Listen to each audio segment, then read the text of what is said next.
હાલા બાળકો chapter number 3 આપણે શરૂ કર્યું છે. થોડોક શરૂઆતનો થિયરીનો પોર્શન કમ્પ્લીટ કર્યો. નેક્સ્ટ આગળ વધીએ એના પહેલા થોડુંક યાદ કરી લઈએ રોજના નિયમ પ્રમાણે. સૌથી પહેલા આપણે સમજૂતી આપી હતી પ્રવાહની વિદ્યુત પ્રવાહ I q/d. આવું સૂત્ર. અનાજ માટે સૂત્ર આપ્યું હતું I dq/dt. આ સૂત્ર ઉપરથી બે વાર પ્રશ્નો પૂછાયેલા છે. એક વખતે q આપ્યો હોય તો સમયનું સાપેક્ષે વિકલન કરો તો I મળે, અને જો મને I આપેલો હોય અને q જોઈતો હોય તો I નું ઇન્ટિગ્રેશન કરવું પડે. આ રીતે પ્રવાહ મળે. એટલે બંને સૂત્રો પરથી પ્રશ્નો પૂછાયેલા છે. એના પછી બીજી વાત, આપણી પાસે પ્રવાહના સંદર્ભમાં સૂત્ર મેળવ્યા બાદ જે કઈ સમજૂતી પ્રવાહની આપી હતી તેના પછીની બીજી સમજૂતીમાં કે આપણી પાસે ડ્રિફ્ટ વેગની સમજૂતી આવી કે ઘણા બધા વિદ્યુત ભારિત કણ ગતિ કરતા હોય. આ વિદ્યુત ભારિત કણ એટલે ઇલેક્ટ્રોન. હવે વાહક હોય તો ઇલેક્ટ્રોન હોય, પણ જો વિદ્યુત વિભાજ્યનું દ્રાવણ હોય તો એમાં ગતિ કોની થાય? તો કે ધન અને ઋણ આયનની. આવા ધન અને ઋણ આયન પરસ્પર વિરુદ્ધ દિશામાં ગતિ કરીને વિદ્યુત પ્રવાહ રચે છે. હવે આની સાથે સંકળાયેલું ડ્રિફ્ટ વેગની સાથેનું એક સૂત્ર પણ તમે સમજ્યા છો. એની થિયરી આપણે લાસ્ટ ટાઈમ કમ્પ્લીટ કરી છે.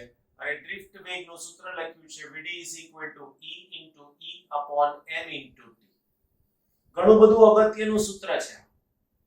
આ Vd એટલે ડ્રિફ્ટ વેગ, E એટલે ઇલેક્ટ્રોનનો વિદ્યુત ભાર, આ E એટલે વિદ્યુત ક્ષેત્ર, અને m એટલે દળ, અને T એટલે રિલેક્સેશન સમય એવું કીધું છે. આ T સરેરાશ છે. એનો મતલબ કે ઇલેક્ટ્રોન પહેલા કણને અથડાય, પછી બીજા કણને અથડાય, પછી ત્રીજાને અથડાય, પછી ચોથાને, આમ અથડાતો આગળ વધે. તો આ દરેક વખતે એનો જે સમય સંકળાય છે, સમયની સાથે નામ આપવામાં આવ્યું છે T, અને એને કહેવામાં આવે છે રિલેક્સેશન સમય. સમજાય છે વાત? તો આ થઈ રિલેક્સેશન સમયની સાથે સંકળાયેલા ડ્રિફ્ટ વેગની વાત. આટલું આપણે લાસ્ટ ટાઈમ કમ્પ્લીટ કરેલું છે. હવે મને આગળનો જે ટોપિક સમજાવવો છે, ડ્રિફ્ટ વેગની ગતિ, ડ્રિફ્ટ ગતિની પછીનો અવરોધકતાનો ઉદ્ગમ. તો આને સમજવા માટે આપણી પાસે સપોઝ આવી રીતે કોઈ એક વાહક છે.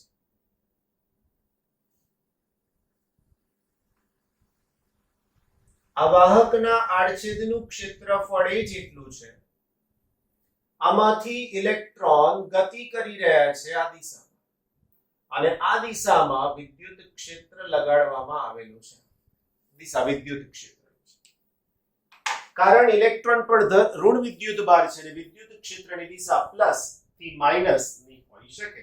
તો આ છેડાએ પ્લસ ધન જોડાયેલું છે, આ છેડાએ ઋણ જોડાયેલું છે. ઇલેક્ટ્રોન આમ જઈ શકશે. આ ઇલેક્ટ્રોન વિદ્યુત ક્ષેત્રની હાજરીમાં ગતિ કરે છે, એટલે હમણાં સૂત્ર લખ્યું હતું ડ્રિફ્ટ વેગનો, એટલી ઝડપ એની પાસે છે. હવે માત્ર કન્સેપ્ચ્યુઅલ વાત આપણે કરવાના છે, બિલકુલ કન્સેપ્ટની સાથેની વાત કરવાના છે. રાઈટ? આ કન્સેપ્ટ સાથેની જે વાત, જે ચર્ચા કરવી છે, એની અંદર સૌથી પહેલા છે કે ગતિ કરતા ઇલેક્ટ્રોન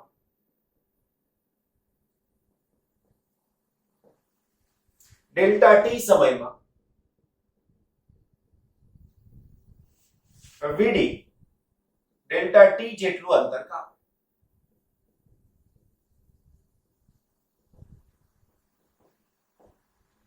રાઈટ? એટલે અહીંયાથી એન્ટર થયેલો ઇલેક્ટ્રોન જો એનો વેગ vd હોય અને અહીંયા પહોંચી જતો હોય અને સમય ડેલ્ટા ટી હોય, તો અહીંયાથી આટલું અંતર જો હું એને ડેલ્ટા x કહું તો એ થઈ જાય vd ડેલ્ટા ટી. તો આ vd ડેલ્ટા ટી અંતર થઈ ગયું ડેલ્ટા x.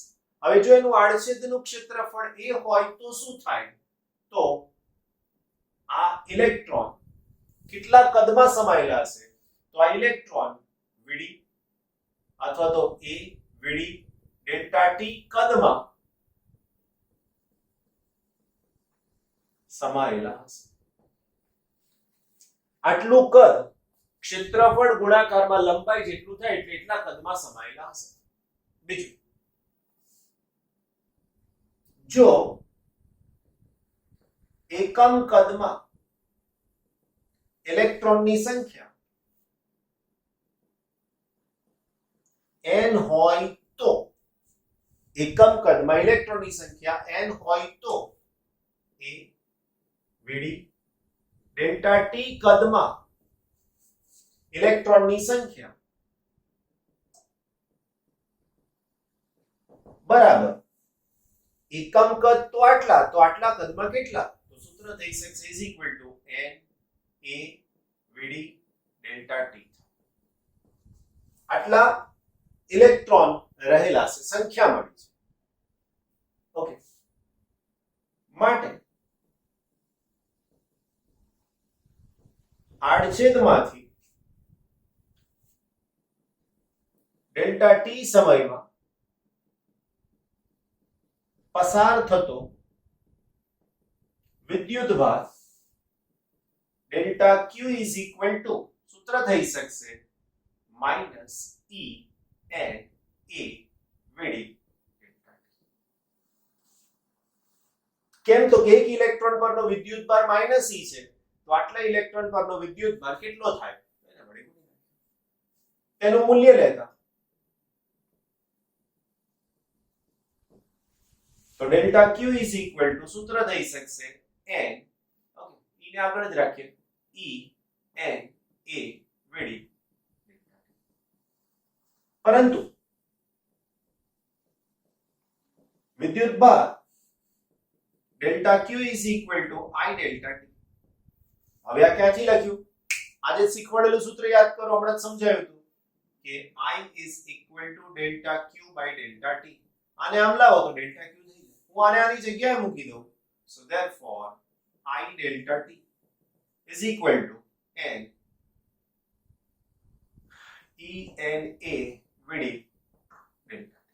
ડેલ્ટા t બંને બાજુથી કેન્સલ થઈ જાય. મારે તો અવરોધકતા જોઈએ છે એવું ધ્યાન રાખજો. હવે મને મળ્યું વિદ્યુત પ્રવાહનું સૂત્ર. વિદ્યુત પ્રવાહ I is equal to J into E, right? વિદ્યુત પ્રવાહ I બરાબર J એટલે પ્રવાહ ઘનતા, J into E લખી શકાય કે J into A લખાય, તો I is equal to J into A. કેમ? તો કે વિદ્યુત પ્રવાહ ઘનતાનું સૂત્ર છે વાલાઓ, વિદ્યુત પ્રવાહ ઘનતાનું સૂત્ર છે J is equal to I upon, right? સાથે સાથે તથા vd is equal to drift વેગ is equal to, બોલો સૂત્ર શું લખ્યું હતું? E into E upon m into t. તો આ કિંમત અહીંયા અને આ કિંમત આની સાથે, તો અહીંયા મૂકી દઉં તો J into A is equal to E n a vd. કિંમત મૂકવાની છે ને, vd ની જગ્યાએ E upon m into t, right? તો હવે બંને બાજુથી J is equal to what? જલ્દી, J is equal to what? તો J is equal to, બોલો ને વાલા, શું થાય? J is equal to sigma E, right? આપણે લખીએ છીએ પણ એના પહેલા માટે J is equal to n, right? n પછી બોલો જલ્દી, n પછી e square into e upon m. અહીંયા j ની દિશા અને e ની દિશા એક જ છે, રાઈટ? હવે હું લખું j is equal to sigma into e. તો j is equal to sigma into e મૂકી દઉં તો n e square e m e cancel થઈ જાય, તો આના ઉપરથી sigma is equal to n square t upon m. પણ મને તો અવરોધકતા જોઈએ છે, રાઈટ? તો લખી શકાય, પરંતુ rho is equal to 1 upon sigma. અવરોધકતા બરાબર 1 ના છેદમાં વાહકતા. આ છેદમાં આવશે એટલે n square t અને m. તો આના ઉપરથી હું rho લખું તો rho is equal to m upon n square. હવે આના ઉપરથી અવરોધકતા શેની ઉપર આધારિત છે સમજાશે. જે ટોપિક આગળ આવવાનો છે એની થોડીક વાત અહીંયા કરી લઉં છું. સાથે સાથે અગત્યના સૂત્રની ચર્ચા પણ અહીંયા કરી લઉં છું. ધ્યાન રાખજો, બહુ જ અગત્યના સૂત્રો આમાં, અને વચ્ચે આગળ ઓહમનો નિયમ જે મારે તમને વાત કરવાની હતી એ રહી ગઈ. તો રો અવરોધકતા, એમ એટલે દળ પર આધારિત છે. હવે ઇલેક્ટ્રોન ગતિ કરવાના છે, એનું દળ બદલાશે નહીં. એન સંખ્યા ઘનતા, પણ સંખ્યા ઘનતા પણ ક્યારે? એકમ કદમાં ઇલેક્ટ્રોનની સંખ્યા n. એકમ કદમાં ઇલેક્ટ્રોનની સંખ્યા n, તો એ પણ નહીં બદલાય. એ પણ નહીં બદલાય તો આ શું બદલાશે? t, relaxation. જેમ જેમ તાપમાન વધે તેમ તેમ ઇલેક્ટ્રોનની ઝડપ વધે, અને આ ઝડપ વધે તો રિલેક્સેશન સમય ઘટે, અને રિલેક્સેશન સમય ઘટે તો અવરોધકતા વધે. ફરીથી સાંભળવું છે? પોઝ કરો, પાછા જાઓ, પાછું તમને મળી જશે. તો હું બોલી જાઉં છું ફરીથી, એકવાર ના જવું હોય તો. અવરોધકતા વધવાનું કારણ કોણ? રિલેક્સેશન સમય. વાહકનું તાપમાન વધે તો ઇલેક્ટ્રોનની ઝડપ વધી, તો અથડામણનો સમય એટલે કે રિલેક્સેશન સમય ઘટ્યો તો એની અવરોધકતા વધી. બસ આ આની સાથેનું રિલેશન થયું. બીજું આ બધું સમજાયું, એની અંદર અગત્યનું સૂત્ર આ પણ આવી ગયું, એક I નું, જે ઘણા બધા દાખલામાં ઉપયોગી હશે. I is equal to N A VD E. બહુ ઉપયોગી સૂત્ર છે બચ્ચા માટે. I is equal to N A VD into E. ના આવડે? શું બોલ્યો? ના આવડે? જો સૂત્ર મોડે થઈ ગયું તમને I નું. ના વડે. ડી નાનો રાખવાનો છે, N A ના વડે. આવી ટ્રીક અહીંથી મળશે તમને, રાઈટ? સો I નું સૂત્ર n એકમ કદ દીઠ સંખ્યા ઇલેક્ટ્રોનની, આડછેદનું ક્ષેત્રફળ, ડ્રિફ્ટ વેગ અને ઇલેક્ટ્રોનનો વિદ્યુતભાર. બીજું સૂત્ર આપણી પાસે આ અગત્યનું છે. વચ્ચે ઓહમના નિયમની થોડીક વાત કરવાની રહી ગઈ હતી, પાછી તમને યાદ કરાવી દઉં. ઓહમનો નિયમ V is equal to IR. આ થયો ઓહમનો નિયમ, કરેક્ટ? ઓકે. અને પછી આપણી પાસે R is equal to rho into L upon A. તો આ પણ થયું ઓહમના નિયમની સાથે સંકળાયેલું બીજું સ્વરૂપ. અને હમણાં જે લખ્યું J is equal to sigma into E. J is equal to sigma into E. J is equal to I upon A. આ બધા જ સૂત્રો આપણી સાથે જે જરૂરી છે એની કામની વાત છે, બરાબર છે? આ બધું જ મોડે કરવાનું છે. બચ્ચા માટે બહુ નાનો સરખો ટોપિક પણ અગત્યનો ટોપિક, મોબિલિટી 3.5.1. મોબિલિટી ગતિશીલતા, ગત્યાત્મકતા કહેવાય. વાહક પદાર્થ હોય, વાહક, તો એમાં ગત્યાત્મકતા કોને કારણે છે? ઇલેક્ટ્રોનને કારણે છે. વિદ્યુત દ્રાવણ છે તો એમાં કોના કારણે? તો કે ધન આયન પ્લસ ઋણ આયન ને કારણે મળે. અર્ધવાહક હોય તો ઇલેક્ટ્રોન અને હોલ. કંઈક નવો શબ્દ ભૂલી ગયા સર તમે, હોલ. હોલને કારણે પણ એની અંદર ગત્યાત્મકતા મળી શકશે. આ બધી ચર્ચા છે આની સાથે, રાઈટ? મોબિલિટી ભૌતિક રાશિ છે, એની વ્યાખ્યા છે એકમ. Mobility mu.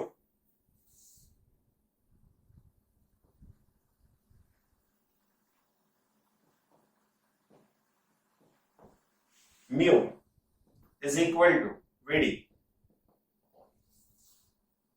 એકમ વિદ્યુત ક્ષેત્ર દીઠ ડ્રિફ્ટ વેગને મોબિલિટી કહે છે. આના ઉપરથી વ્યાખ્યા આપી દીધી. એકમ વિદ્યુત ક્ષેત્ર દીઠ ડ્રિફ્ટ વેગને મોબિલિટી. જેનું દળ વધારે હોય એની મોબિલિટી ઓછી હોય. ગુજરાતીમાં ભારે માણસો ભાગી ના શકે, દોડી ના શકે, એવું અહીંયા કહે છે. હું નથી કહેતો પાછા કોઈ મોટા જાડા હોય તો ચિંતા ના કરશો. અહીંયા તો ઇલેક્ટ્રોન ને ભાગવાનું છે. ઇલેક્ટ્રોન ધન આયન, ઋણ આયન આ બધાને ભાગવાનું છે. આપણે શાંતિથી બેન લેક્ચર જોવાના વાલાઓ, પછી હું કેમ ચિંતા કરો છો? સૌથી પહેલા આની વ્યાખ્યા આપી. હવે એનો એકમ લખીએ મોબિલિટી. તો મ્યુ નો એકમ લખવો હોય તો વેગનો એકમ થાય મીટર પર સેકન્ડ. વિદ્યુત ક્ષેત્રનો એકમ લખવું વોલ્ટ અપોન મીટર. તો આના ઉપરથી મીટર ઉપર જાય તો એકમ થાય મીટર સ્ક્વેર સેકન્ડ અને વોલ્ટ, અથવા વોલ્ટ અને સેકન્ડ. આ પહેલો એકમ. આનો મારે બીજો એકમ લખવો હોય તો પણ લખાય. શું થાય તો બીજો એકમ મ્યુનો આ જ સૂત્ર ઉપરથી મીટર અપોન સેકન્ડ વિદ્યુત ક્ષેત્રનો એકમ ન્યૂટન અપોન કુલમ કુલમ ઉપર જાય તો આ એક એકમ થઈ ગયો રાઈટ બીજું જુઓ કુલમ અપોન સેકન્ડ એમ્પિયર થાય તો મીટર એમ્પિયર ન્યૂટન વિચારજો ધીમે ધીમે રાઈટ તો આ સૂત્ર થઈ ગયું બીજું હવે મારે ડ્રિફ્ટ વેગનું સૂત્ર મૂકવું છે તો મને નવો એકમ મળશે પાછો સમીકરણ નંબર 1 આપી દઈએ તો લખો સમીકરણ 1 માં Vd is equal to E m t આ બધું તમારી ટેક્સ્ટ બુકમાં નથી હો ખાનગીમાં આપણી વાતો છે હવે Vd is equal to મૂકી દીધું તો mu is equal to સૂત્ર શું થયું તો કે E m અને અહીંયા t ના છેદમાં E को उड़ा डालो तो mu is equal to E upon m into t બચ્ચા પાર્ટ આના ઉપરથી નવો એકમ મળી ગયો લા E એટલે કુલમ ના છેદમાં m એટલે દળ એટલે kg અને t એટલે સમય એટલે second coulomb second upon kg નવું થયું હજુ કંઈક લવ લખી શકાય I is equal to હમણાં સૂત્ર શીખવાડ્યું તો એને Vd E પરથી Vd is equal to I upon NAE મુકતા આ મૂકી દો તમે સમીકરણ 1 માં માટે સમીકરણ 1 શું થાય તો કે mu is equal to Vd તો Vd ની કિંમત I upon NAE કરેક્ટ અને ના છેદમાં E તો આ પણ મોબિલિટી નું સૂત્ર થઈ ગયું રાઈટ અલગ અલગ સૂત્રો ઉપરથી એકમ પણ અલગ અલગ મળી શકે છે પણ મોબિલિટી કેવા શું માંગે છે તો વ્યાખ્યા અહીંયા છે એકમ વિદ્યુત ક્ષેત્ર દીઠ ડ્રિફ્ટ વેગ ને મોબિલિટી કહે છે ક્લિયર આનાની સરખી સમજૂતી હતી મોબિલિટીની સાથેની 2 માર્ક્સમાં પ્રશ્ન પૂછાવાની શક્યતા ઘણી બધી છે આની સાથે રાઈટ બહુ નાનો સરખો ટોપિક છે ઓમના નિયમની મર્યાદાઓ ગ્રાફની સાથે લખવો પડશે 2 માર્ક્સ માટે પૂછાઈ શકે છે ખરેખર ઓમનો નિયમ શીખવાડ્યો ત્યાં જ કહી દેવું જોઈએ એક મર્યાદા શું છે પણ છતાં હવે એમનો પ્રશ્ન છે છેક 3.6 સુધી લઈ આવ્યા આપણને કઈ વાંધો નથી સૌથી પહેલો ઓમના નિયમમાં સ્પષ્ટતાપૂર્વક કીધું છે કે V is equal to IR જ હોવું જોઈએ એનો મતલબ કે V is proportional to I અથવા તો I is proportional to V આવું થાય તો જ આ નિયમ સાચો બાકી ખોટો એનો મતલબ કે જેના માટે આ શરતનું પાલન ના થાય બધા જ શેમાં આવશે મર્યાદા ઓમના નિયમમાં V વિરુદ્ધ I અથવા I વિરુદ્ધ V નો આલેખ દોરો તો સ્ટ્રેટ લાઈન જ મળે પણ અહીંયા એવું કંઈક નથી મળવાનું એટલા માટે એનો સમાવેશ મર્યાદાઓમાં કરવામાં આવે છે સૌથી પહેલી મર્યાદા કેટલાક ડિવાઇસીસ લખવાનું કેટલાક ડિવાઇસીસ સાધનો માટે V અને I એકબીજાના સમપ્રમાણમાં હોતા નથી જેમ કે જો કોઈ અર્ધવાહક રચના માટે I વિરુદ્ધ V નો આલેખ દોરવામાં આવે તો ખરેખર તમને મળવો જોઈએ આવો રાઈટ સ્ટ્રેટ લાઈન પણ એ આલેખ આવો સ્ટ્રેટ લાઈન મળવાની જગ્યાએ તમને અહીંયાથી આવો ક્યાંક મળી શકશે તો આવો આલેખ મળે એ સાચો કહેવાય નહીં એટલા માટે કહી શકીએ કે કેટલાક અર્ધવાહક રચનાઓ ડિવાઇસીસની અંદર આવો આલેખ મળતો નથી જે આ સૂચવે છે આવો મળે છે એટલા માટે એની મર્યાદા છે બીજું મારી પાસે કોઈક સાધન છે આવી રીતે સાધન શું છે હમણાં નથી બોલતો પણ તમને અહીંયા બેટરી લગાડીને આપી પ્લસ માઇનસ હવે થોડી વાર પછી મેં કીધું કે આવું નથી લગાડવું મારે હવે આવું લગાડવું છે તો શું કઈ ફરક પડશે જેમ કે ફેન ચલાવી રહ્યા છે આપણે તો પ્લગ ઇન્સર્ટ કર્યો આમ હવે આમ પ્લગ ઇન્સર્ટ કર્યો તો પંખો આમ ફરે છે આમ હવે ઊંધું થઈ જાય તો આમ ફરે છે આવું ફરે છે ઊંધું નહીં ને બસ કેટલીક અર્ધવાહક રચનાઓની અંદર આ બેટરીની પોલારિટી એટલે ધન અને ઋણ અને ધન એની ઉપર આધારિત છે અને જો એવું કરવામાં આવે તો જે આલેખ છે ને બચ્ચા પાર્ટી એ બદલાઈ જાય છે જેમ કે ટ્રાન્ઝિસ્ટર ડાયોડ આ બધાની અંદર અહીંયા I વિરુદ્ધ V નો આલેખ દોરું ને તો મારા વાલાઓ આવું મળે છે પણ આજ માટે અહીંયા હું -v ને -i લખી દઉં. પહેલા પ્લસ માઇનસ હતું, માઇનસ પ્લસ કર્યું, તો આનો આલેખ તમને કદાચ આવો મળે છે. આ તમારે ભણવાનું છે હમણાં નહીં, 15માં 14માં સોરી 14મા ચેપ્ટરમાં, 15 તો છે નહીં, 14મા ચેપ્ટરમાં શીખવાનું તમને. તો ત્યાં આ બધું બતાવીશ તમને પાછો કે જુઓ આ અને આ ત્યાં હતું ફાયદો થયો, અહીંયા છે મર્યાદા છે. રાઈટ. છેલ્લી વાત છે કે નોર્મલી i વધે તો v વધે, i વધે તો v વધે, v વધે તો i વધે. તો એમાં એક જ i ના મૂલ્ય માટે જુદા જુદા v ના મૂલ્યો ન મળે. એક જ i ના મૂલ્ય માટે જુદા જુદા v ના મૂલ્યો ન મળે, i વિરુદ્ધ v. રાઈટ. તો અહીંયા આપણને આવું કંઈક મળે છે, આવો આલેખ મળે છે. આ શું સૂચવે છે? તો આલેખ એવું સૂચવે છે કે અહીંયા એક જ i માટે v ના જુદા જુદા મૂલ્ય પણ શક્ય છે. જેમ કે હું અહીંથી આમ લાઈન ડ્રો કરું છું, તો મને આ i માટે v1 અહીંયા પણ મળ્યો અને v1 અહીંયા પણ મળ્યો. અહીંયા આટલો વિભાગ ધન ઢાળ સમજાવે છે, એટલે i વધે છે તો v. અહીંયા ઋણ ઢાળ સમજાવે છે. આ ભાગની અંદર v તો વધે જ છે પણ i ઘટે છે, એટલે ઋણ ઢાળ મળે છે. અને ઋણ મળે છે આની ખિલાફ છે. આ ના થવું જોઈએ. એવું બને કે v વધે ને i ના વધે. Not possible at all. કોણે કીધું? ઓમે કીધું. રાઈટ. પણ અહીંયા એવું દેખાય છે, આવા સાધનોમાં દેખાય છે, આ મોટા ભાગની રચનાઓ અર્ધવાહક રચનાઓ છે ને એમાં આવું બધું જોવા મળે છે. જોવા મળે છે એનો મતલબ આ લાક્ષણિકતાનું પાલન ના થયું ને એટલા માટે જ એનો સમાવેશ શેમાં કરી દીધો? મર્યાદાઓમાં કરી દીધો. 3.1 પહેલું ઉદાહરણ. આપણી ટેક્સ્ટ બુકમાં દાખલાની અંદર મર્યાદા શું છે ખબર? લખાણ બધું બહુ આપ્યું છે, ગણતરી ટૂંકી આપી છે. ખરેખર ગણતરી પણ પૂરેપૂરી આપવી જરૂરી છે. એની હાવ આપણે બોર્ડ પર પૂરી ગણતરી બતાવીએ છીએ.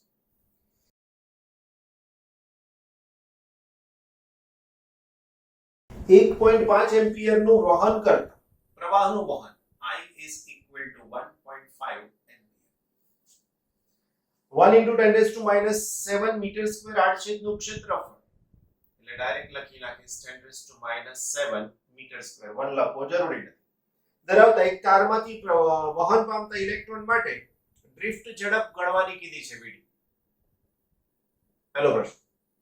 એવું ધારો કે દરેક કોપરનો પરમાણુ લગભગ એક વાહકને એક ઇલેક્ટ્રોન આપે છે. કોપરની ઘનતા આપી છે ρ is equal to 9 into 10 raised to 3 kg per meter cube. તેનો પરમાણુ દળાંક કોપર નો પરમાણુ દળાંક બરાબર 63.5 u એટલે આપણે અહીંયા એને ગ્રામ કરી લઈશું. બરાબર. ઉપરોક્ત મેળવેલ ઝડપને સામાન્ય તાપમાને કોપર પરમાણુની ઝડપ સાથે અને સુવાહકમાં આ ડ્રિફ્ટ ગતિ માટે જવાબદાર છે તે વિદ્યુત ક્ષેત્રની પ્રસરણની ઝડપની સાથે સરખામણી કરો. સામાન્ય રીતે ઇલેક્ટ્રોન કઈ દિશામાં ગતિ કરે? તો જે દિશામાં વિદ્યુત ક્ષેત્ર હોય એનાથી વિરુદ્ધ દિશામાં ગતિ કરે. બીજું, આપણી પાસે આ વિદ્યુત પ્રવાહનું સૂત્ર છે વાલા. તો લખી શકાય કે વિદ્યુત પ્રવાહ I is equal to NA Vd into E. આનું સૂત્ર છે. માટે હું આના ઉપરથી લખી દઉં Vd is equal to I upon NA અને E. આવું. હવે આમાંથી મારી પાસે શું છે અહીંયા? તો પહેલો તો પ્રવાહ છે, બીજું N તો કે કોઈ જગ્યાએ માહિતી નથી, A તો કે છે E એટલે તો ઇલેક્ટ્રોનનો વિદ્યુત ભાગ, એટલે કોઈ મુશ્કેલી ના હોય. હવે આ N લાવવાનો કન્સેપ્ટ આ દાખલામાં અગત્યનો છે. તમારી બુકમાં સીધે સીધું ટૂંકમાં સમજાઈ દીધું છે. અહીંયા હું બિલકુલ ક્લિયર રીતે સમજાવું છું, ધ્યાન રાખજો. તાંબાની ઘનતા, કોપરની ઘનતા બરાબર 9 into 10 raised to 3 kg per meter cube. માટે અથવા એટલે કે 1 મીટર ક્યુબ કદના કોપરનું દળ બરાબર 9 into 10 raised to 3 kg થાય. આવો. એટલે આ મીટર ક્યુબ કદ છે. આટલું એનું દળ થઈ ગયું એ મેં અહીંયા લખી. હવે એનો દળાંક આપેલો છે તો આટલા દળની અંદર કેટલા પરમાણુ રહેલા હોઈ શકે તો અહીંયા હું લખી શકું 63.5 ગ્રામ. હવે આ ગ્રામને કિલોગ્રામમાં કન્વર્ટ કરવા હોય તો પણ થાય. ગ્રામ into 10⁻³ kg કોપરમાં પરમાણુની સંખ્યા બરાબર એવોગેડ્રો. અહીંયા એવોગેડ્રોને હું 6 તરીકે લઈ લઉં. 6.02 છે, 6 લઈ લો. 10⁻23 પરમાણુ, રાઈટ. માટે 9 into 10⁻³ kg કોપરમાં પરમાણુની સંખ્યા કેટલી? ટેક્સ્ટબુકમાં હું બધું ડાયરેક્ટ લખીને આપેલું છે મારા વાલાઓ. તો આનો જવાબ થઈ જશે n. n એટલે કેમ? તો કે મેં આ જે દળ લીધું ને વચ્ચાપાટી એ 1 મીટરનું લીધું. હવે એકમ દળ થઈ ગયું 1 મીટર ક્યુબ એટલે એટલા માટે તમે n લખી શકો છો. તો આ n = આનો આની સાથે ગુણાકાર. સો ગુણાકાર થશે એટલે 9 into 10⁻³ into 6 into 10⁻23 એની સાથે 63.5 into 10⁻³ અને ભાગાકારનો એપ્રોક્સિમેટલી જે જવાબ તમને આપ્યો છે તે 8.5 into 10⁻28 મીટર⁻³ આ થઈ ગયું. હવે જો n મળી ગયા છે તો તમને મળી જશે ડ્રિફ્ટ વેગ. માટે ડ્રિફ્ટ વેગ vd is equal to I upon NAE, right? I પ્રવાહ કેટલો કીધો તો કે 1.5. આની સંખ્યા 8.5 10⁻28 into a ક્ષેત્રફળ 10⁻⁷. ઇલેક્ટ્રોનનો વિદ્યુતભાર 1.6 10⁻⁻19. વચ્ચાપાટી વેગની કિંમત કેટલી મળશે? તો અંદર જે ગણતરી કરી છે તમે અહીંયાથી ગણતરી કરી શકો છો સરસ રીતે. અંદર જે ગણતરી કરી છે એના પ્રમાણે આન્સર મળશે 1.1 into 10⁻³ મીટર પર સેકન્ડ. સમજી શકો છો કે આપણા ઘરે જે બધા તાર છે ને એ તારમાં ઇલેક્ટ્રોન્સ 1 સેકન્ડમાં આટલું જ અંતર કાપે છે. તો તમને તરત પ્રશ્ન થાય સર તો પછી પ્રવાહ પંખો સ્વિચ ચાલુ કરીને કેમ પંખો ફરવા માંડે છે? રીઝન આગળ સમજાવું છું. હવે આ એકમ બદલી નાખું, મીટર ને મિલીમીટરમાં કરી દઉં તો અહીંયા લખી શકું vd is equal to 1.1 millimetre પ્રતિ સેકન્ડ. બચ્ચાઓ કીડી જલ્દી ચાલે, કીડી ફટાફટ ચાલે એના કરતા ઇલેક્ટ્રોન ઓછા વેગથી ગતિ કરે છે. સમજાય છે? ઓકે, આ બધું શોધ્યું આપણે પહેલા ભાગની અંદર. નાઉ સેકન્ડ, બીજો ભાગ. શું કીધું સેકન્ડ પાર્ટમાં જોયું તમે? માનો સેકન્ડ પાર્ટમાં એવું કીધું કે ઉપરોક્ત મળેલ ડ્રિફ્ટ ઝડપને સામાન્ય તાપમાને કોપરના પરમાણુઓની ઉષ્મીય ઝડપ સાથે તાંબાની અંદર જે બંધાયેલા અણુઓ છે બંધનમાં એકબીજાની સાથે આવી રીતના આ બધા પરમાણુઓ એકબીજાની સાથે ચોક્કસ બંધથી જોડાયેલા. આ બધા કોપરના પરમાણુ સહસંયોજક બંધ હોય. હવે આ સહસંયોજક બંધમાં આના દોલન થાય એની ઝડપ સાથે. હવે એનું સૂત્ર છે કોપરના પરમાણુના દોલનની ઝડપ માટે હું સામાન્ય સૂત્ર લખું 1/2 mv² is equal to 3/2 kbt. આવું સૂત્ર તમે ધોરણ 11 ની અંદર શીખી ગયા. સિલેબસ આખો પૂરો થયેલો છે, ધ્યાન રાખજો. હવે આની અંદરથી મને v જોઈએ છે તો સૌથી પહેલા તો બે નીકળી ગયા. v² નું સૂત્ર શું થાય? તો v² is equal to 3 kbt upon n. માટે v is equal to √3 kbt upon n is equal to બધી કિંમત મૂકો 3 kbt 1.38 10⁻23 અને પણ માઈનસ T તાપમાન, સામાન્ય તાપમાન કીધું છે 27 ડિગ્રી સેલ્સિયસ લઈ લઈએ ને 300 kelvin right, divided by m. m એટલે વાલાઓ ઇલેક્ટ્રોનનું દળ. ઇલેક્ટ્રોનનું દળ 3.1 sorry 9.1 into 10 raised to -31 kg. આના ઉપરથી મને આન્સર મળી શકશે અને that will be 2 into 10 raised to 2 into 10 raised to 2 metre પર સેકન્ડ. આટલો એનો આન્સર થઈ શકે છે. ગણતરી કરી જોજો. અંદર પણ એવું જ સૂત્ર આપણી પાસે છે એટલે સમજાવી શકાશે. રાઈટ. બીજું સરખામણી કરવાની કીધી છે. કોની કોની? તો આ જે ઝડપ મળીને v is equal to 2 into 10 raised to 2 metre પર સેકન્ડ. જોઈ શકો છો આ વેગ કરતા આ વેગ સરખામણી કરો ને તો આને છેદમાં મૂકો અને આને અંશમાં મૂકો તો લખી શકાય vd કરતા v 10⁵ ગણો વધુ છે.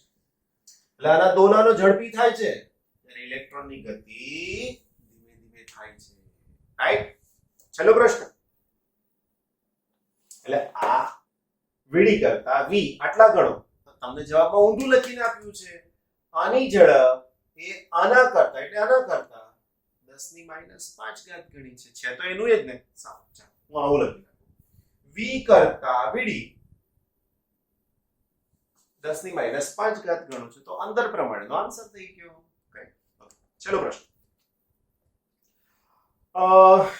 સુવાહકમાં આ ડ્રિફ્ટ ગતિ માટે જવાબદાર છે તે વિદ્યુત ક્ષેત્રની પ્રસરણની ઝડપ સાથે સરખાવો. વાલાઓ વિદ્યુત ક્ષેત્રનું પ્રસરણ જે તમારો પ્રશ્ન છે ને હવે આવે છે. જેવું સ્વિચ ચાલુ કરો છો એવું તરત જ વિદ્યુત ક્ષેત્ર એસ્ટાબ્લિશ થાય છે અને લખી શકાય કે વાહકમાં વિદ્યુત ક્ષેત્ર પ્રકાશની ઝડપથી પ્રસરે છે. એટલે કે તે ઝડપ 3 into 10 raised to 8 મીટર પર સેકન્ડ જેટલી છે. રાઈટ. ઘણી બધી વધારે કહેવાય.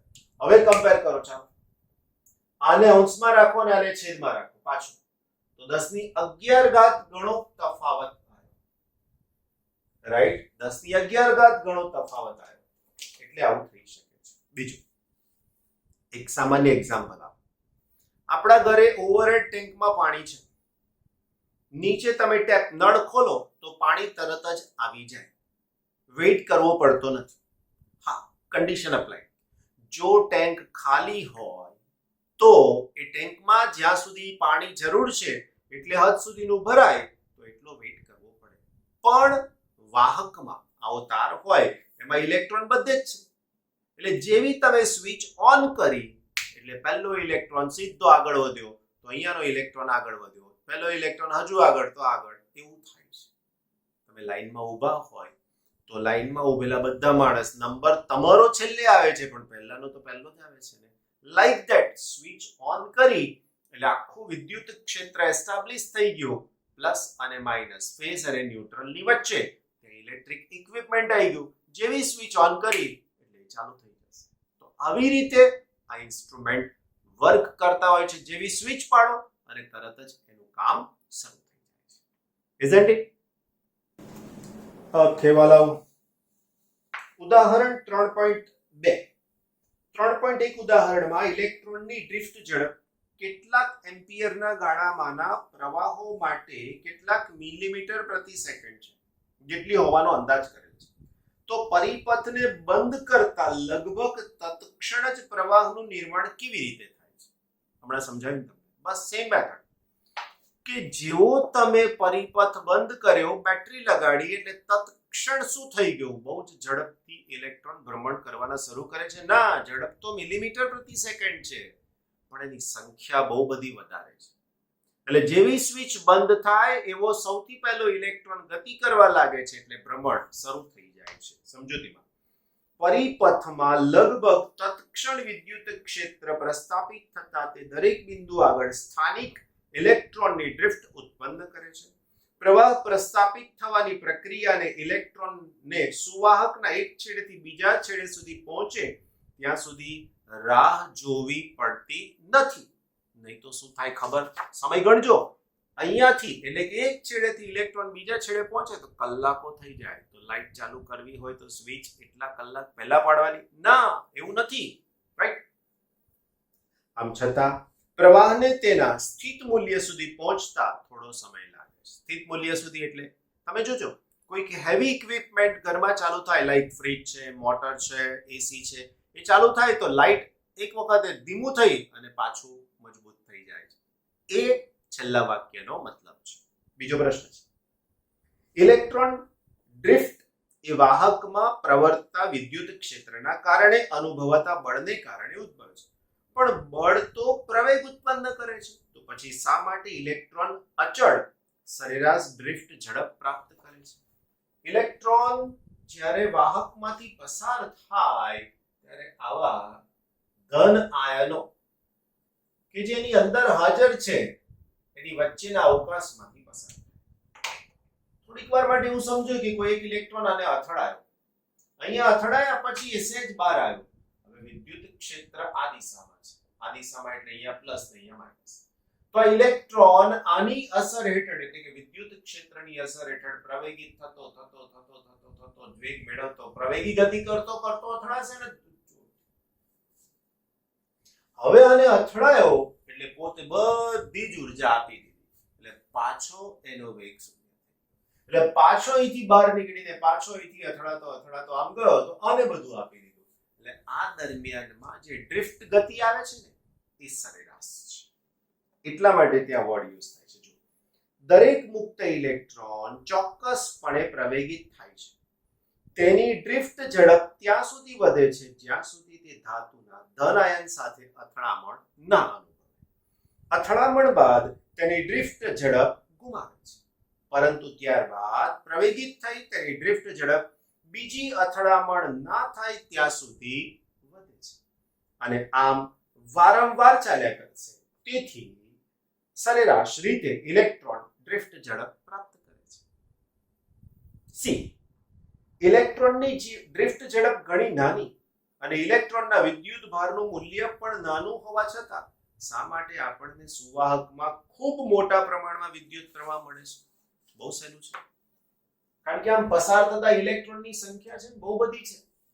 કેટલી બહુ બધી? એટલે કે 1028 1029 આટલા ઇલેક્ટ્રોન એક નીકળી જાય, આટલો એક સેકન્ડની અંદર. એટલા માટે કારણ પણ એવું છે, ઇલેક્ટ્રોનની સંખ્યા ઘનતા પ્રચંડ છે, 1029 મીટર રેઝ ટુ -3.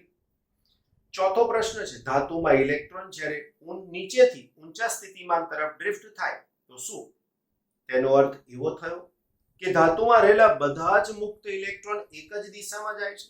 ના. જો વિદ્યુત ક્ષેત્ર આ દિશામાં છે આમ, તો અહીંયાથી આમ જાઓ એમ સ્થિતિમાન બદલાતું જાય. હવે કે બધા ઇલેક્ટ્રોન આમ જાય એવું નહીં, કેટલાક બધા નોર્મલી માઈનસ થી પ્લસ એટલે ઇલેક્ટ્રોન આમ જશે, રાઈટ? એટલે આ બાજુનું સ્થિતિમાન નીચું, આ બાજુનું સ્થિતિમાન ઊંચું, તો જ ઇલેક્ટ્રોન જાય. ઘરમાં ઓવરહેડ ટેન્કમાંથી જ પાણી નીચે આવે, નીચેથી ઉપર ઇલેક્ટ્રિક મોટર દ્વારા મોકલવું પડે છે. સમજો?